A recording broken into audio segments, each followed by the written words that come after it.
Hello, and welcome to Conscious Curiosities, where we unlock the wisdom of the universe which lies within us. I'm your host, Maria Luz, an astrologer, psychic medium, and certified hypnotist. As you may know, I've mostly moved over to my Substack, Astrology, Alchemy, and Honest Recovery. So I am sharing an audio from my Substack post for you today, and I'd love to have you join me over there. You can subscribe for free or as a paid subscriber for just $5 a month or $50 a year, and that entitles you to join in the monthly gatherings where I cover a topic on either alchemy or astrology and open it up for any questions you may have. I hope to see you over there. Thank you. Relative Truths, Absolute Sounds, a Jupiterian Tale. Finding balance between what we seek and emotional harmony. The image symbol transmitted to me for the week of June 2nd, 2025. A violin. Like a violin, we are constructed for multitudes of emotions to flow through us, creating harmony as they are exquisitely felt and expressed. The cards of the week. I employed another spread from 111 Oracle Spreads for Every Day by Crystal Banner. It is called the Yin Yang spread. And card one is the question is, what area of life is out of balance? And the card that came is the crow, and it was in the reverse position. That's card number 13.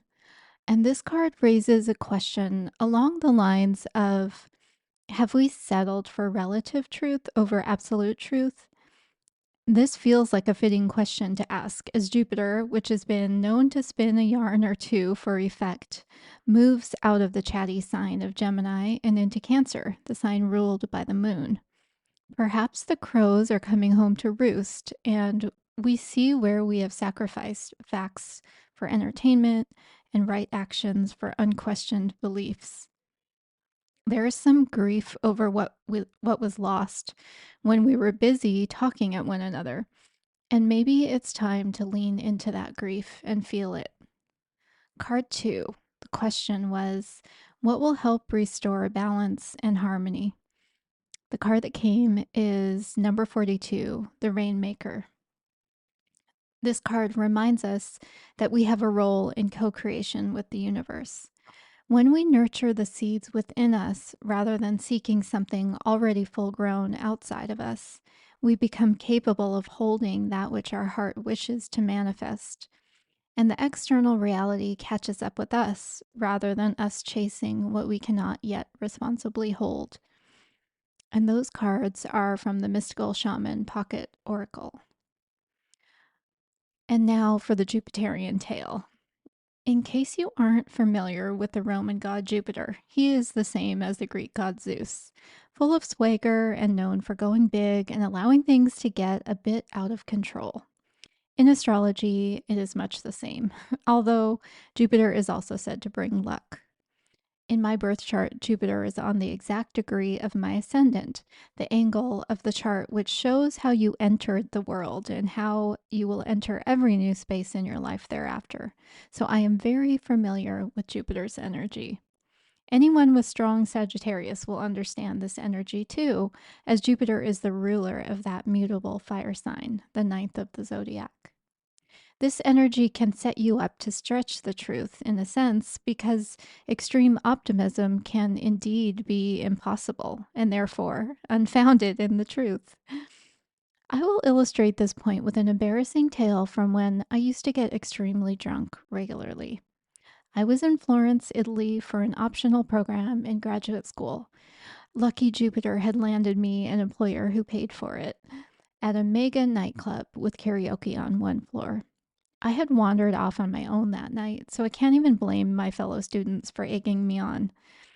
Note that Jupiter also has a direct line to my sun and acts as an internal cheerleader for all kinds of bullshit, including making me decide to sing a Mariah Carey song that night.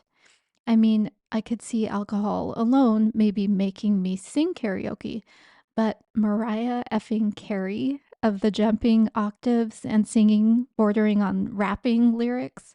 No, that required a strong Jupiter. When questioned by the karaoke person whether I was sure I could handle Always Be My Baby, I answered enthusiastically, Si, certo. I don't think I was lying. I mean, handle, after all, is relative. My drunken caterwaul was a real ear bleeder and told the absolute truth to my relative one, though. Which brings me to the image symbol which came through. There was a message that I was having a hard time putting into words, but it involves practice, slowly becoming capable of more exquisite sounds, and a resonance that forever remains in the instrument. Maybe the sound emanating from the instrument always shares the truth of the cumulative experience. I am not exactly saying we have all been out there caterwauling while believing we sound like Mariah Carey, but maybe some version of that having to do with emotional capabilities rather than vocal. For example, thinking that getting something off our chest by shooting off an email or social media post is the same as emotionally processing a difficult feeling, or thinking that playing Wordle for 10 minutes as nervous system regulation is all the self care we need. Both examples are not untrue, but neither is fully true. I'd love to hear if anything resonates or any tall tales of truth stretching you'd like to share. The select astrology for the week: Mercury and Jupiter in a conjunction on June 8th. Mercury is zipping through the signs these days, but this conjunction meshes with the full moon on June 11th, just a few days later.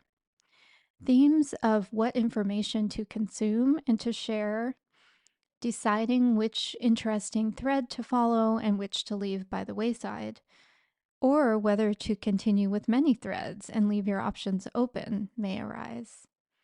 Remember that Jupiter can be a bit reckless, and Mercury can trip you,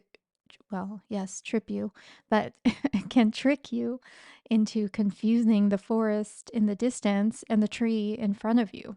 So be conscious about how you are perceiving and be intentional with how you are processing information.